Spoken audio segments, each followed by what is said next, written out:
Bonjour à tous et à toutes, bienvenue dans Imo Stories, le podcast qui vous plonge dans les coulisses de l'entrepreneuriat, dans le monde de l'immobilier. Je m'appelle Thomas Reynaud, je suis CEO, cofondateur de GuarantMe. J'ai un objectif très simple, j'ai envie de vous faire découvrir des parcours de personnes inspirantes dans le secteur de l'immobilier.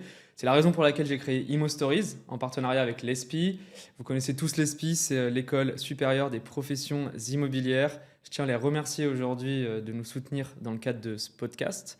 Aujourd'hui, une invitée particulière. On accueille Saskia, qui est directrice générale, cofondatrice de Virgile.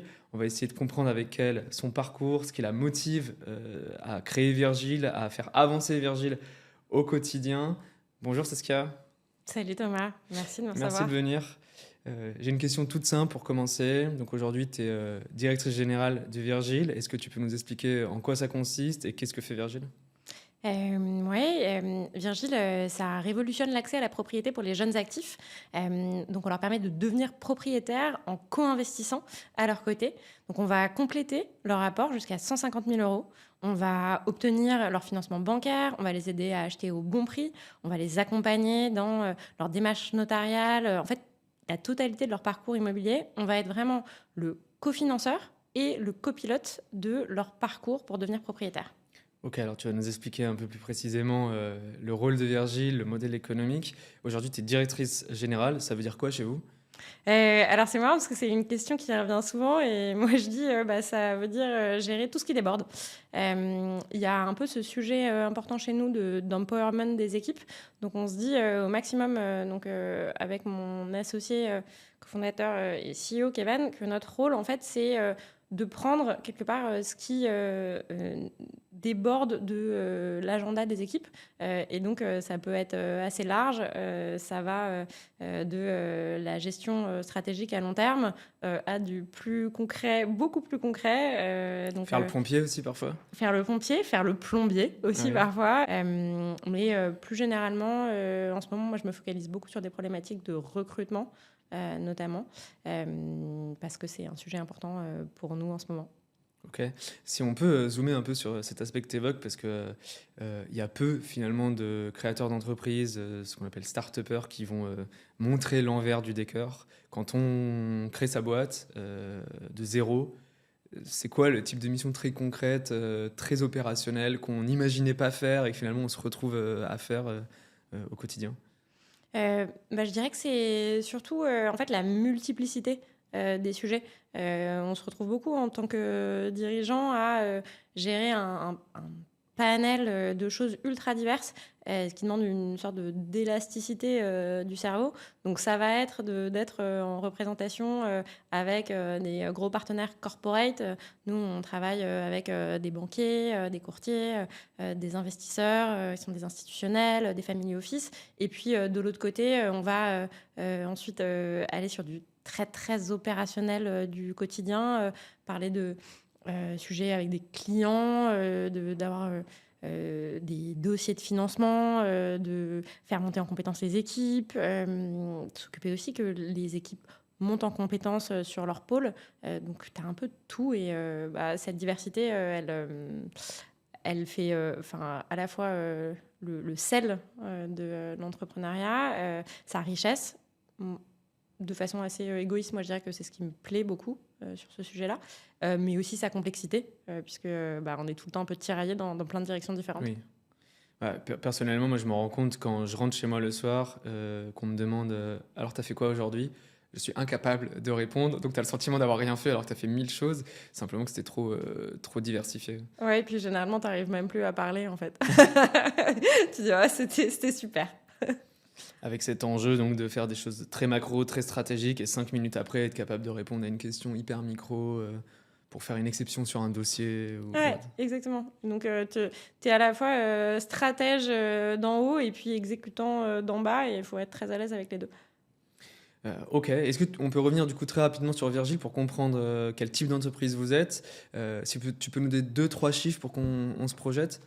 Ouais, bien sûr. Donc, Virgile, ça a été lancé il y a près de 5 ans. Donc nous, notre métier, c'est de co-investir l'apport manquant aux côtés des jeunes actifs.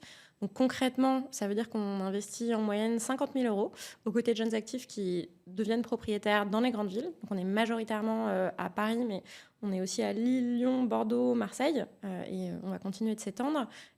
Aujourd'hui, on a investi dans un peu plus de 200 appartements. On a co-investi dans des appartements pour lesquels la valeur totale s'approche des 100 millions. On a déployé un peu plus de 10 millions dans ces appartements.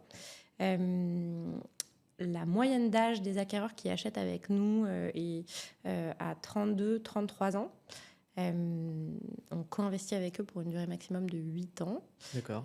Et on est une petite quinzaine dans l'équipe aujourd'hui qui s'apprête à beaucoup grandir. Alors, si j'ai bien compris, je suis jeune actif, j'ai pas l'apport suffisant pour acheter l'appartement de mes rêves, mais je veux le faire tout de suite. Et donc, je sollicite Virgile pour faire un complément d'apport. Mais du coup, vous allez être copropriétaire, c'est ça le modèle? C'est exactement ça. En fait, le constat, il est simple, c'est qu'aujourd'hui, on a beau avoir franchi un peu toutes les bonnes étapes, arriver sur le marché du travail, commencer à bosser, avoir un salaire récurrent et être sur une pente ascendante en fait de trajectoire professionnelle. Les prix de l'immobilier dans les grandes villes ont tellement augmenté sur les 20 dernières années que sans apport familial conséquent, c'est devenu pratiquement impossible de C'est devenir un truc propriétaire. d'héritier que d'acheter un appart. De plus en plus, et c'est grave à plein d'égards. Après, si on a la chance de bénéficier d'un apport familial, c'est super et bien sûr, faut en profiter. Mais c'est pas le cas de tout le monde et on se retrouve en fait avec énormément de gens qui veulent devenir propriétaires et qui n'y parviennent pas faute de cet apport. Et c'est intéressant parce que quand on a lancé Virgile, on était à une époque de taux très bas et on a entendu à cette époque-là ce commentaire suivant qui était mais en fait les jeunes ne souhaitent pas devenir propriétaires. En fait, ils adorent être des slasheurs, rester locataires. Et nous, on avait ce constat un peu différent de dire non, en fait, il y en a énormément qui souhaitent devenir propriétaires, mais qui sont bloqués par la problématique de l'apport. Et entre-temps, la problématique de l'accès à la propriété des jeunes et de l'accès au logement tout court est vraiment devenue une véritable bombe sociale. Aujourd'hui, on en est vraiment conscient. Et donc, on se rend bien compte que ce n'est pas les jeunes qui ne souhaitent pas devenir propriétaires, mais les conditions d'accès qui sont en fait le prix et l'absence d'apport pour énormément de gens, ou en tout cas l'absence d'apport suffisant, parce que l'apport moyen à Paris, c'est 150 000 euros pour devenir propriétaire. Soit on a la chance de bénéficier de l'apport familial, soit pas suffisamment ou pas du tout. Et à ce moment-là, on fait appel à Virgile, qui va compléter cet apport, qui va vraiment accompagner les acquéreurs sur tout le parcours, parce que c'est pas seulement une question de financement, c'est aussi une question d'éducation, d'accompagnement. Aujourd'hui, c'est complexe à faire. C'est complexe, c'est un peu le parcours du combattant, alors qu'en réalité, ça devrait être quelque chose de super joyeux et aventureux. C'est finalement un gros investissement, l'un des plus importants de sa jeune vie financière. On a besoin d'être bien accompagné. Et donc nous, on a ce rôle de cofinanceur, et ce rôle de cofinanceur, en fait, de fait, il joue un rôle d'accompagnateur, d'épaule, parce que comme on investit aux côtés des jeunes actifs, on a intérêt à ce qu'ils fassent une bonne affaire. Et donc, en fait, quand ils gagnent, on gagne. Ok. Alors, pour qu'on se projette dans un cas concret, parce que vous avez un modèle économique qui est unique, moi, j'ai jamais entendu parler de ça avant de te rencontrer. Disons qu'il y a un appartement à 500 000 euros, je veux l'acheter, la banque me dit qu'il faut faire un apport 100 000 pour arrondir. J'ai que 50. Je vais te demander d'apporter les 50 supplémentaires. Exactement. Et ensuite, il y a 400 000 de dettes, c'est moi qui les prends sur moi. Exactement. Il y a toujours, en fait, ce qui est important de comprendre en fait, dans le pourquoi on pense que devenir propriétaire, c'est un gros levier de construction de patrimoine pour les jeunes actifs, c'est que grâce à ça, ils ont accès à l'effet de levier que permet la dette. Et donc, effectivement, ils vont aller accéder à l'emprunt. Nous, on va vraiment venir compléter en fait le financement bancaire qui est toujours là et qui aujourd'hui est une super façon pour les jeunes de commencer à construire leur patrimoine. Et tu parlais de co-investir pendant 8 ans. Ça implique quoi pour l'acheteur quand il va revendre l'appartement, par exemple, ou au bout des 8 ans? Oui, en fait, Virgile, c'est un co-investisseur dormant. Donc, quand on est copropriétaire, on est vraiment dormant. L'acquéreur, il est chez lui. Vous dormez pas avec tous vos clients? On n'est pas sur le canapé, on fait pas la fête des voisins, même si on nous propose de temps en temps. Donc, il y a vraiment cette idée de on est dormant, et donc pendant toute la vie en fait de ce co-investissement, nous, on a été là au début, mais ensuite, vous n'entendez pas parler de nous. Alors, on garde un très, très bon lien avec nos acquéreurs, mais il est chez lui, vraiment chez lui. Et on est sur des appartements qui sont des premiers ou des seconds appartements. Et donc, généralement, pendant ces 8 ans, il va y avoir un mouvement. Il y a une vente qui va avoir lieu à 5, 6, 7 ans, à tout moment, en fait, puisque nous, on n'est Quand pas il y a du un tout... enfant qui arrive, quand il y a un mariage, un changement quelque de chose d'heureux, quoi. localisation, exactement. Et donc, nous, on n'a pas du tout de droit de regard sur le moment de la vente. Au bout de 8 ans maximum, on sort de ce co-investissement. Et donc, à ce moment-là, en fait, notre acquéreur a la possibilité soit de revendre l'appartement, soit de racheter la part de Virgile. Sachant qu'en moyenne, tu l'as dit très bien dans ton exemple, sur un appartement à 500 000 euros, on va apporter 50 000 euros d'apport, on va détenir 10%, et à ce moment-là, on va se rémunérer à la sortie sur notre apport. Donc les 10% que vous détenez avec Ouais. la valeur du bien à ce moment-là, j'imagine. Ouais, et une indemnité d'occupation qui est progressif au fil des années. Ok. Mais donc, tout est payé à la fin. Et alors, par curiosité, vous parlez uniquement à des acquéreurs ou aussi à des personnes, enfin, des propriétaires ou aussi des investisseurs locatifs qui n'ont pas tout à fait l'apport pour investir là-dedans? Aujourd'hui, on est vraiment sur de la résidence principale parce qu'on pense que c'est vraiment le premier levier de création de patrimoine pour les jeunes. La mission de Virgile, au sens large, c'est l'indépendance financière pour les jeunes actifs. Et il y a un peu cette croyance que pour la grande majorité des gens, c'est la résidence principale qui va être le premier levier de construction de patrimoine. C'est un peu la première étape qui permet toutes les autres parce que c'est celle qui est la plus évidente. Donc on ne fait pas d'investissement locatif aujourd'hui.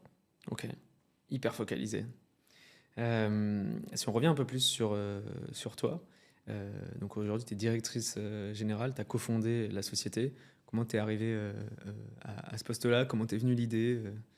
L'histoire de Virgile, elle remonte à... Enfin, il faut commencer un petit peu avant.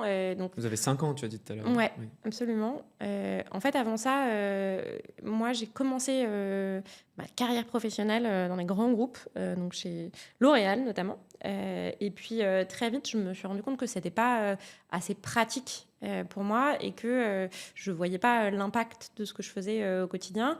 Et j'ai eu la chance à cette époque de rejoindre une start-up qui s'appelle toujours One Fine Stay. One Fan Stay, ils font quoi? One Fine Stay, ça transforme en hôtel des dizaines de milliers d'appartements pendant que leurs propriétaires sont en vacances dans les plus grandes capitales. Ok.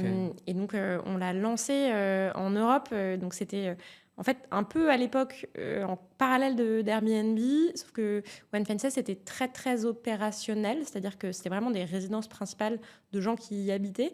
Et on avait les équipes de One Fine Stay qui allaient transformer ces appartements en hôtels 5 étoiles pendant que leurs propriétaires étaient en vacances, pour que des gens viennent y séjourner. Donc on avait une dizaine de milliers d'appartements de par le monde. C'est une société qui a beaucoup grandi et qu'on a mené à la croissance jusqu'à 700 salariés en Europe et aux colosse. États-Unis. Je ne sais pas si c'est un colosse, mais en tout cas, c'était un peu une start-up avant l'époque des start-up. Et c'est chez One Fine Stay que j'ai rencontré mon associé actuel, qui avait à l'époque lancé Paris, l'Europe, qui est devenu député CEO de One Fine Stay. Et qui, moi, m'a recruté au moment où on lançait Paris et le reste de l'Europe. Donc, j'ai fait partie de la petite équipe qui a lancé l'Europe. Parce que c'est une boîte américaine à la base. C'est une boîte anglaise. Anglaise, ok. Elle a commencé à Londres. C'est chez One Fine Stay que déjà on a construit énormément de choses, de process qui étaient intéressants. C'est quelque part ma première confrontation à l'immobilier, même si c'était pas du tout une voie. J'y suis pas allée pour l'immobilier, mais tout de suite il y a quelque chose qui a été assez frappant dans le fait de travailler avec l'endroit où les gens vivent.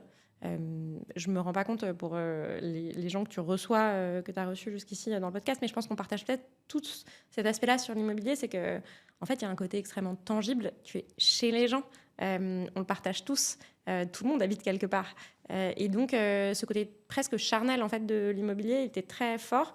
Chez One Fine Stay, on a du coup vraiment grandi, et c'est là qu'on s'est rendu compte en fait un peu du sujet qui nous a occupés ensuite chez Virgile. On voyait en fait dans nos équipes des gens qui avaient entre 25 et 35 ans qui passaient les rites de passage à l'âge adulte, et celui sur lequel il y avait un fossé devant lequel les gens se séparaient, c'était celui de devenir propriétaire. Et c'était en fonction Alors de qu'il devait y l'apport avoir des bons familial. salaires malgré tout. Et... Des parcours académiques assez proches, des salaires proches, mais vraiment, est-ce que l'apport familial de mes parents est là ou pas? Et c'est ça qui nous a beaucoup interloqués. On a vendu One Fine Stay au groupe Accor et on s'est posé la question de quel est un peu un des sujets vraiment avec le plus d'impact, quel est un des plus gros problèmes à résoudre en fait pour nous dans les années à venir. On avait envie de consacrer notre temps à quelque chose de significatif. On se disait qu'il y avait un vrai problème à résoudre et ce problème-là nous semblait immense. Et donc, on a commencé à réfléchir à comment le résoudre. Et donc, c'est pas une volonté spécifique d'arriver à l'immobilier, mais plus de se dire, en fait, c'est là où le sujet de l'indépendance financière des jeunes est le plus tangible, le plus grave, et où aujourd'hui, personne ne semble vraiment se rendre compte de son importance. Et ça va arriver. Et c'est arrivé, puisque aujourd'hui, il a pris beaucoup plus de place sur la place publique. Du coup, en fait, le problème principal qui vous a motivé, c'est aider les gens à financer l'opération qui est la plus importante dans leur vie. Pour ça, vous avez vous-même besoin d'argent. Vous avez transféré en quelque sorte le problème des individus à vous-même pour le régler. Donc vous levez des fonds en dette, en equity, vous avez fait comment? Ouais, c'est un modèle qui est super intéressant. En fait, nous, on lève des fonds de façon entre guillemets classique auprès de venture capitalistes qui nous ont aidés dans notre développement, mais aussi pour aller financer ces apports auprès d'institutionnels, de family office qui vont vraiment en fait être des investisseurs qui vont investir à travers nous dans les appartements de tous ces jeunes actifs. Et il y a un peu ce problème qui est double, c'est que d'un côté, on a des jeunes actifs qui souhaitent devenir propriétaires et de l'autre, il y a plein d'investisseurs qui cherchent à investir dans l'immobilier résidentiel, urbain, premium. Aujourd'hui, il y a très peu de leviers de le faire. Et pouvoir le faire avec un impact social tangible, en se disant en fait, on va non seulement pouvoir investir dans un actif qui est résilient, qui est recherché, mais pouvoir le faire avec un impact social important. C'était une vraie demande des investisseurs et Virgile permet de réconcilier les deux. Ok. Est-ce que je comprends bien, en fait, vous êtes un gestionnaire d'actifs pour eux? On est... Pour ces institutionnels? On leur permet en tout cas d'aller investir directement, indirectement dans ces appartements. Donc, tu peux nous voir comme ça. Et alors, en revanche, du coup, ça veut dire que vous vous appuyez pas sur des banques plus classiques qui, habituellement, vont accompagner un particulier sur le financement de son bien? Aujourd'hui, en fait, on a des partenariats bancaires et évidemment, en fait, les banques jouent un rôle hyper important dans le financement des jeunes actifs. Donc, eux, ils vont aller financer 90% du financement des jeunes actifs. Ça, c'est super important. Nous, on vient vraiment financer les 10% qui manquent. Qu'est-ce qui fait que, du coup, un institutionnel qui veut faire un investissement ou une banque va se dire bah, je préfère donner de l'argent à Virgile pour faire l'apport plutôt que avoir une politique plus générale de exiger des apports plus bas chez les particuliers? C'est une vraie question, hein. Une banque a pas du tout... Enfin, une banque fait quand même 90% du financement. Donc, elle fait la majorité du financement. En ce moment, j'essaye d'emprunter, on me demande d'apporter 20%. Moi. Ouais, bah ça a énormément augmenté. Ça a baissé à un taux, enfin un ratio qu'on a connu qui a pu aller parfois à 0%. Oui. Et c'est assez vite remonté. Et aujourd'hui, on est autour de 10 à 20%. Donc on est pas mal remonté et c'est un arbitrage pour la banque sur son actif où en fait elle fait déjà un très très gros pari à 90%. Et du coup quand ça monte, enfin quand l'exigence des banques monte de 10% d'apport à 20% d'apport, ça c'est bénéfique pour Virgile dans le sens où ça fait qu'il y a de plus en plus de monde qui a besoin d'un service comme le vôtre? Bah, plus en fait les exigences d'apport augmentent, plus c'est difficile pour les jeunes. Après il y a pas mal de facteurs, on le voit aussi, on a pu le voir là sur les 18 derniers mois. Il n'y a pas seulement les exigences d'apport qui montent, il y a les taux qui ont énormément augmenté. Donc les capacités de financement des jeunes qui ont, enfin des jeunes de tout le monde, hein, mais les jeunes qui sont particulièrement ciblés, qui décroît. Et forcément, quand la capacité de financement décroît alors que les prix ont certes décru, mais pas autant que la capacité de financement. Là, effectivement, il y a un appel d'air, il y a un besoin de financement global. Après, on l'a vu l'année dernière, hein, ce à quoi ça a mené, c'est aussi vraiment un ralentissement global des transactions sur le marché, dont on pense que, enfin en tout cas, dont on voit dans les chiffres que c'est pas mal derrière nous. Donc on a l'impression que ce moment-là super difficile est passé, mais effectivement, plus il y a besoin d'apport, plus il y a besoin de financement, plus il y a une demande pour Virgile. Au-delà de l'aspect financier, il y a tu l'as dit tout à l'heure, il y a un aspect très, comment dire, affectif, à l'immobilier. Tu as utilisé le mot charnel. Ouais. Hem, du coup, comment les gens perçoivent le fait d'acheter leur résidence principale avec, une entreprise, inconnue probablement quelques semaines avant? Ce qui, du coup, peut avoir un impact sur ce lien qu'on a avec son appart? Ouais, alors il y a plein de degrés de réponse à ta question. Le premier degré, c'est, tu l'as dit et très justement, c'est pas du tout un achat anodin. Donc, en fait, on fait pas n'importe quoi et c'est hyper important pour nos acquéreurs de bien comprendre comment ça fonctionne, Virgile, de bien nous connaître. Donc, on a évidemment en fait j'ai un parcours client qui est vraiment dans la transparence, dans la création de confiance. On cofinance pas un appartement comme on vend un burger, quoi. C'est un parcours long qui est vraiment focalisé sur l'accompagnement. D'ailleurs, les gens qu'on recrute savent que c'est de la vente B2C, entre guillemets, mais Mmh. en fait, nos funnels de vente sont quand même plutôt des funnels d'accompagnement. Ça ressemble plutôt à de la vente B2B complexe. Et notre priorité, surtout, c'est que les gens qui achètent avec Virgile soient des gens pour qui c'est vraiment la bonne décision d'acheter avec Virgile. C'est des gens à qui ça va fournir vraiment un tremplin, mais on n'ira jamais vendre Virgile à quelqu'un pour qui c'est pas une bonne idée de devenir propriétaire. Du coup, est-ce que parfois vous vous permettez de donner un conseil sur la qualité de l'investissement à la personne qui est en train d'acheter sa résidence principale?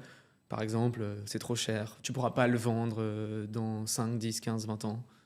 Ouais, alors même ça fait partie je dirais du fondement de notre fonctionnement. Aujourd'hui, nous, on valide les biens dans lesquels on co-investit et donc d'une part, on accompagne vraiment les acquéreurs dans le fait d'acheter l'appartement au bon prix, mais aussi d'acheter le bon appartement. Avec l'expertise qu'on a construite autour de l'achat d'appartement, on est capable de leur dire très vite: «Attention, là, en fait, il semble qu'il y a des signaux, qui indiquent que, il y a peut-être des choses, à aller creuser, à aller demander, au notaire» et cetera. Donc on les pilote vraiment sur cette partie-là. S'ils achètent, trop cher, on leur dit, en disant: «Là, en fait, vous allez vous engager sur Du une coup, mauvaise affaire». tu peux parfois entrer en conflit avec, d'autres professionnels de l'immobilier comme, des agences plus classiques qui, pour le coup, sont côté, vendeurs, et théoriquement sont censés défendre, toutes les parties prenantes, mais sont plutôt, en train de bosser pour, le propriétaire vendeur. Souvent, en fait, quand, le prix est trop élevé, tout le monde le sait et donc en réalité, les gens s'attendent à ce que, en face, il y ait, une demande de baisse de prix.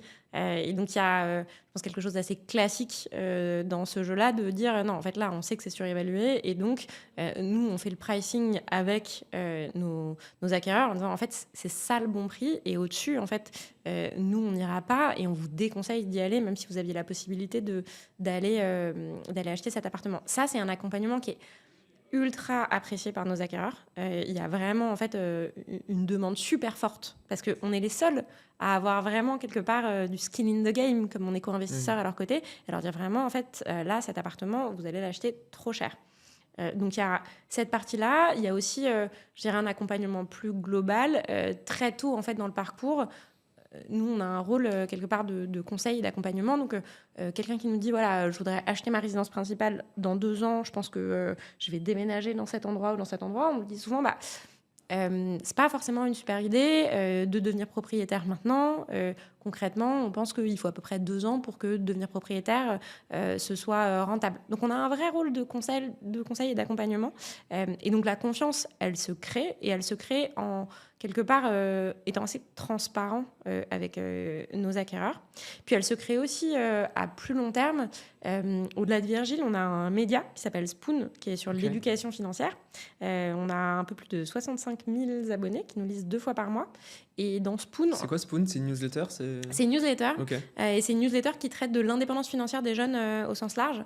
Bon, je vais Et m'abonner. ouais, t'es pas encore J'ai abonné? besoin d'acheter ma résidence principale, moi aussi, un jour, quand même. Et on parle de l'achat, une de nos premières news, c'était acheter ou louer, mais on parle de beaucoup d'autres sujets en fait qui ont vraiment trait à l'indépendance financière. Et ça, c'est venu du fait que on crée une telle relation de confiance avec nos clients qu'au bout d'un moment, ils nous posaient plus des questions seulement sur l'achat d'un appartement, mais Mmh. sur mais en fait, qu'est-ce que je dois faire d'autre si jamais j'ai un bonus, comment je l'investis, assurance vie ou PEA. Et donc, il y avait vraiment cette idée de la confiance, ça se travaille. Et ça se travaille en accompagnant les gens de façon très juste sur... on vous aide à acheter si c'est la bonne décision pour vous et si, Virgile, c'est la bonne solution pour vous. Donc, c'est très juste ce que tu disais. On n'accompagne pas les gens impunément. Du coup, pour revenir sur le rôle de l'agent immobilier plus traditionnel avec qui vous devez échanger, j'imagine, Ouais. est-ce que c'est un partenaire, un concurrent, comment vous le percevez ou comment lui vous perçoit et comment vous travaillez avec eux? C'est vraiment un partenaire dans le sens où on n'est pas du tout au même endroit en fait dans la chaîne de l'achat et la chaîne du parcours immobilier, elle est quelque part assez fragmentée avec plein d'acteurs paradoxalement, il faut que tous ces acteurs travaillent bien ensemble pour que l'achat se passe bien. Il se trouve que vraiment, Virgile, c'est le seul acteur qui est directement investi aux côtés de l'acquéreur parce que il faut que ça se passe bien financièrement pour l'acquéreur, pour que ça se passe bien financièrement pour Virgile. Donc, on a vraiment ce rôle d'épaule. Et donc, il y a ce côté où on est un allié qui est super important dans le parcours. Mais pour les agents, typiquement, il y a un peu ce signal de si tu as un dossier qui est financé par Virgile, c'est que c'est un dossier solide, puisque nous, on fait vraiment en avance, en fait, ce boulot de se dire, est-ce que c'est un dossier qui est bancairement solide? Est-ce que c'est un dossier qu'on va vouloir Surtout en ce cofinancer? moment où il y a plein de dossiers qui sont refusés au financement et du coup l'agent immobilier a perdu beaucoup de temps, quoi. Absolument. Et donc, c'est un ajout de crédibilité pour le dossier et pour les agents. Ok, donc l'agent immobilier, c'est plutôt un partenaire avec lequel il faut échanger. Est-ce que vous vous retrouvez parfois à devoir négocier le prix en interface directe, soit avec le propriétaire-vendeur, soit avec l'agent immobilier qui le représente?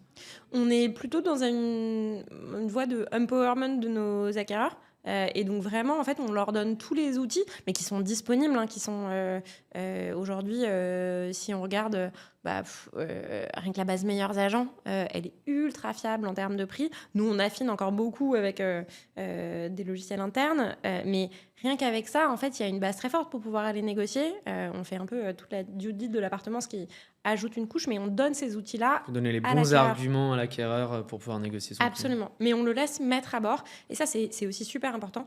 On est un allié, mais on investit en moyenne à hauteur de 10%. 90% restant, en fait, c'est l'acquéreur. Il est chez lui, vraiment chez lui. C'est son projet.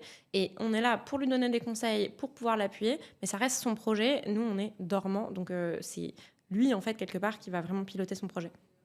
Il se retrouve, c'est un peu les manches pour faire la négo si jamais ça devient âpre. Mais c'est marrant parce que des gens, ils prennent goût.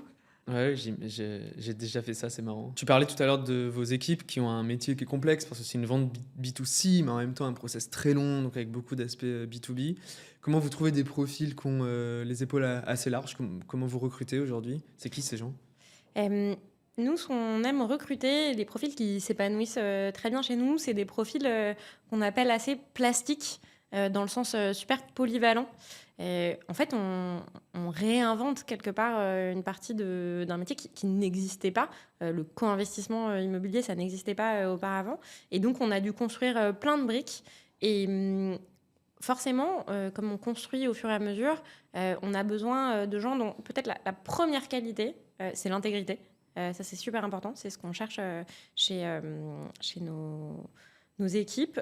Et ensuite, cette plasticité, c'est la capacité, en fait, vraiment de se mettre à la fois dans les chaussures du client, mais et de l'acquéreur, mais aussi, t'en parlais tout à l'heure, de tous ces acteurs du parcours immobilier, et de se dire, OK, donc moi, en fait, j'ai aujourd'hui un acquéreur et je veux l'aider à avancer.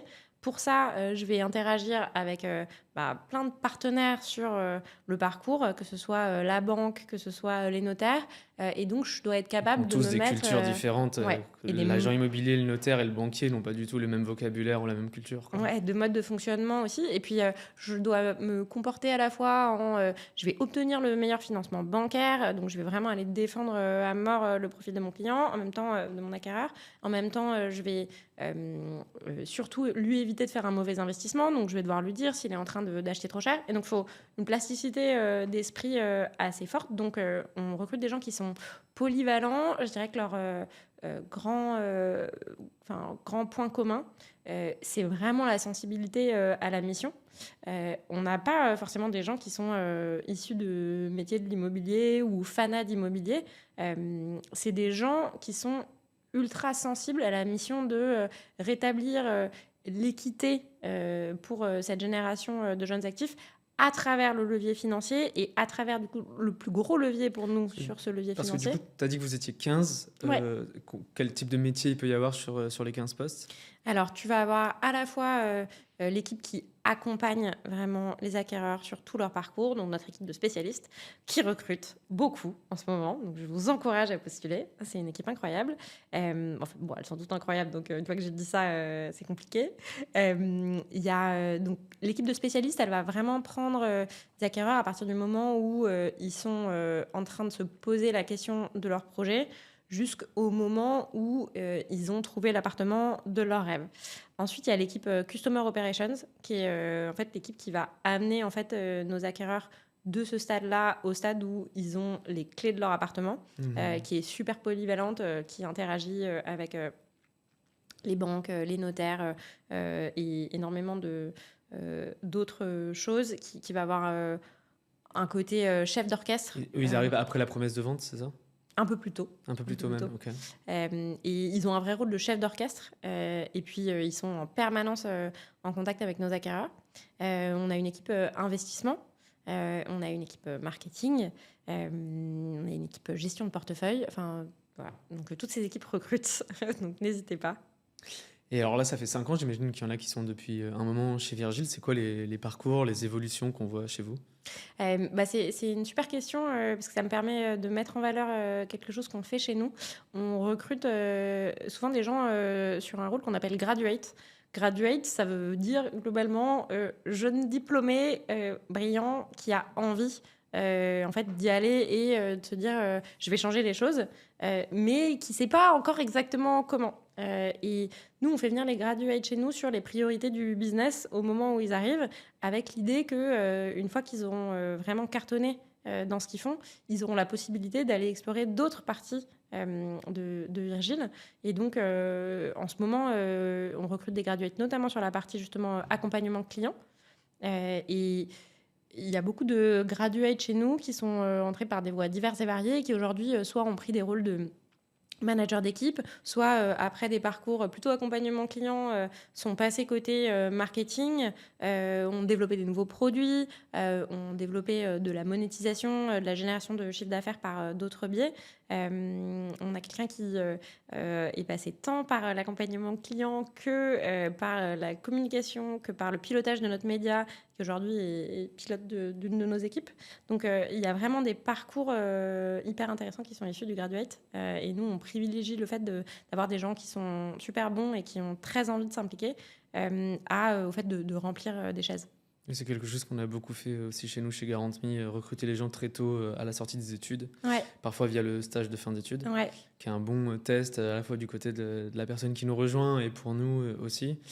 Et on a aujourd'hui une grosse partie de nos managers qui sont issus de cette voie, Ouais. donc qui sont arrivés en tant que stagiaires, puis membres à part entière d'une équipe, ils sont devenus chefs d'équipe, puis managers. Ouais, c'est les Donc, bébés Garant.me qui sont devenus... C'est un parcours qui nous parle et honnêtement, ça a été historiquement les meilleurs profils pour nous parce qu'on a réussi à les accompagner. En même temps, c'était des gens hyper talentueux qui avaient un potentiel énorme et qui ont pu exploser une fois qu'ils sont arrivés chez nous. Donc je trouve que c'est un super parcours. Ouais, bah on recrute aussi d'excellents stagiaires. On referme ce passage sur Virgile pour revenir un peu sur toi. Si tu dois faire un bilan de ton parcours aujourd'hui, c'est quoi ta plus grande fierté? Puis attention, je vais te poser la question inverse. C'est quoi ton plus gros échec? Je pense qu'en termes de fierté, se dire que, il y a 5 ans, se dire qu'on allait permettre à des centaines d'acquéreurs de devenir propriétaires avec un modèle qui était complètement inexistant jusqu'ici est vraiment un peu transformé, hein, modestement, leur trajectoire de vie, parce que quelque part, transformer une trajectoire de financement, ça change un peu les choses. Ça me remplit objectivement de fierté. C'était un sacré pari. Et la deuxième qui va avec, c'est l'équipe qu'on a assemblée autour de ça, qui est vraiment extraordinaire. Et ces deux choses-là qu'on a faites avec mon associé, c'est... Vous avez des clients dans l'équipe aussi? Parce que souvent, c'est ça dans les startups. Absolument. On a mis en place un accès favorisé pour les équipes pour avoir accès à Virgile, parce que c'est super important pour nous. Puis on fait des très bons ambassadeurs. Ensuite, ils doivent expliquer à des personnes dehors en quoi ça consiste. Exactement, exactement. Donc ça, c'est les deux fiertés. De l'autre côté, s'il y avait quelque chose que tu ferais différemment sur ces 5 dernières années? Euh, Tu peux toujours réécrire l'histoire. Je ne sais pas si on aurait pu faire différemment. En revanche, ce qu'on a vu passer comme étape là, sur les 18 derniers mois, hein, fin 2023, année 2024, c'est vraiment une crise de marché. C'est un vrai moment de ralentissement. On a essayé de l'aborder de la façon la plus frugale, la plus efficace possible. Mais c'est jamais des périodes qui sont les meilleures d'une entreprise. Je trouve on l'a vécu de façon très résiliente, mais je suis contente qu'on en soit sorti et que le marché reprenne des couleurs. Le simple fait d'en sortir vivant est une preuve de résilience du modèle et d'efficacité de l'équipe managériale. Moi, je trouve une des choses qu'on vend aujourd'hui dans notre expérience, c'est la capacité à avoir su surmonter le Covid, l'augmentation des taux d'intérêt, le recul du marché, Ouais, tout en ressortant non seulement vivant, mais en plus renforcé souvent parce qu'on a pu améliorer plein de procédures internes, plein de services qu'on fournit aux clients. Bah, c'est un truc marrant dans notre histoire. Nous, on s'est lancé, enfin vraiment, quand on a commencé opérationnellement à opérer, le Covid est arrivé 2 jours après. Et donc, l'anecdote que je raconte de temps en temps, c'est on devait passer au JT de France 2 pour annoncer le lancement de Virgile. J'avais fait mon interview, j'étais toute contente. Et en fait, à la place, c'était Manu. Manu qui annonçait qu'on était en guerre. Et, tu t'es fait chasser par Manu. Voilà, je me suis fait chasser par Manu. Bon, c'est OK. Mais donc, on s'est lancé en fait à un moment où tout s'est arrêté. Et donc, on avait survécu, surmonté cette première étape finalement, justement, en profitant pour améliorer le produit, connaître encore mieux nos acquéreurs, vraiment rentrer dans le détail, ce qui nous a permis d'en sortir, je pense, avec un niveau d'accélération super fort. Et effectivement, il y a cette citation de Warren Buffett que j'aime beaucoup, qui est en fait, c'est quand la mer se retire qu'on voit ceux qui nageaient sans maillot. Et c'est vrai que on a un peu fait le dos rond pendant ces 18 derniers mois, d'autant que nous, on accompagne les acquéreurs et on évite de leur faire des mauvais investissements. Et là, les prix, ils ont baissé de 10 à 15% à Paris, mais ils ont mis longtemps à descendre.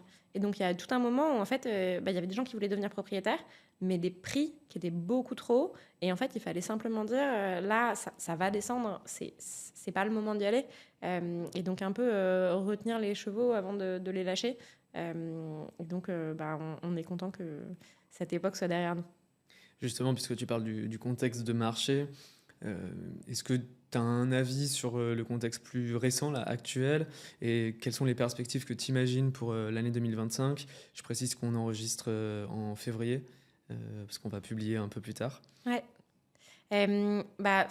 Donc fin 2023-2024, c'est vraiment un peu des années, je vais dire des années noires, mais c'est des années beaucoup ralenties par rapport à ce qu'on a pu connaître avant. Depuis septembre 2024, il y a quand même un peu un frémissement de retour du marché, et ce frémissement est devenu vraiment très très tangible en fait depuis le début de l'année, avec un retour très fort du marché, des prix qui ont effectivement C'est vraiment lié à baissé. quoi? Alors, on n'a pas de boule de cristal, mais dans les hypothèses qu'on peut faire, il y a à la fois des prix qui ont effectivement vraiment baissé, hein, donc 15% à Paris. Il y a les taux qui ont recommencé à baisser, donc en fait des coûts de financement qui redeviennent plus acceptables pour les acquéreurs. On entend qu'on devrait pouvoir emprunter sous les 3% à la fin de l'année. Je ne sais pas si tu vois la même chose. On ne sait pas, mais en tout cas, ce serait bien pour les acquéreurs. Aujourd'hui, on est autour des 3%. Donc, si ça continue sur cette tendance, effectivement, on sera probablement en dessous des 3%, mais pas de boule de cristal. Ce qu'on voit aussi, c'est que le besoin pour les jeunes actifs de se loger et de devenir propriétaire dans les grandes villes, lui, il n'a pas faibli. Il y a un peu ce sujet de... quelque part, il faut toujours pouvoir se loger dans ces grandes villes. La supply n'est pas illimitée. Et donc, on n'est pas à l'abri qu'à un moment, les prix remontent. Donc, c'est un assez bon moment pour devenir Oui, propriétaire. parce qu'en fait, le piège d'attendre que les taux baissent, c'est que quand les taux vont baisser, les prix vont retourner au niveau qu'ils pouvaient avoir en 2022, Exactement. voire réaugmenter, puisqu'il y a tellement de personnes qui ont mis leur projet de vie en pause, entre Ouais. guillemets, que potentiellement, il y a beaucoup d'acheteurs qui vont se ruer tous en même temps sur les biens. Ouais, et puis on a vécu ces derniers mois aussi pas mal d'instabilité politique. On a l'impression qu'il y a une sorte, quelque part, d'acceptation en se disant, bon, bah, très bien, il y a une sorte d'incertitude, mais au final, bah, est-ce que ça veut dire que moi, je vais rester locataire toute ma vie? Probablement pas. Bon, merci pour ton analyse et en même temps, on a besoin d'une seconde chose de ta part, c'est la question des jeunes de l'ESPI. Très bien. Est-ce que tu aurais un conseil, voire un secret pour réussir dans l'immobilier? C'est la dernière question, mais c'est la plus importante. Euh, Peut-être deux. On Il prend en, deux. il y en a. Non, c'est de ne pas se censurer. C'est-à-dire que bah, enfin, l'immobilier, c'est un sujet qui nous concerne tous. Donc, on a l'impression que tout a été inventé, réinventé. Mais on le voit, il y a encore plein d'inefficiences, d'inefficacités. On peut encore faire mieux sur plein de sujets. Et donc, résoudre ces inefficacités et se dire qu'on s'attaque. On a l'impression que parfois, c'est un peu des gros mammouths. Mais justement, c'est les gros mammouths qui sont intéressants à aller améliorer. Et donc, de pas hésiter, ça a peut-être l'air d'un gros mammouth, mais brique par brique, bah, on arrive à améliorer les choses. Et l'autre chose, c'est... Peut-être avant que tu donnes le deuxième, je suis assez ouais, d'accord là-dessus parce que d'ailleurs j'en parlais avec ton associé récemment. En fait, c'est un marché sur lequel il y a des milliards d'euros, des milliers de milliards d'euros qui transitent ou qui sont en stock. Et du coup, chaque petit pourcent d'amélioration fait tout de suite des dizaines de millions d'euros et donc laisse la place pour des entreprises d'émerger. Et ouais. donc, si on veut entreprendre ou rejoindre des projets innovants, il y a de la place, même sur des tout petits secteurs ou des toutes petites améliorations de process. Ouais, bah, ouais, je pense que vous êtes bien placé avec 40 000 de se dire, en fait, bah oui, il y a des inefficiences à plein d'endroits en fait, dans le système. Et ces inefficiences, bah, quelque part, elles se font quand même au détriment d'individus.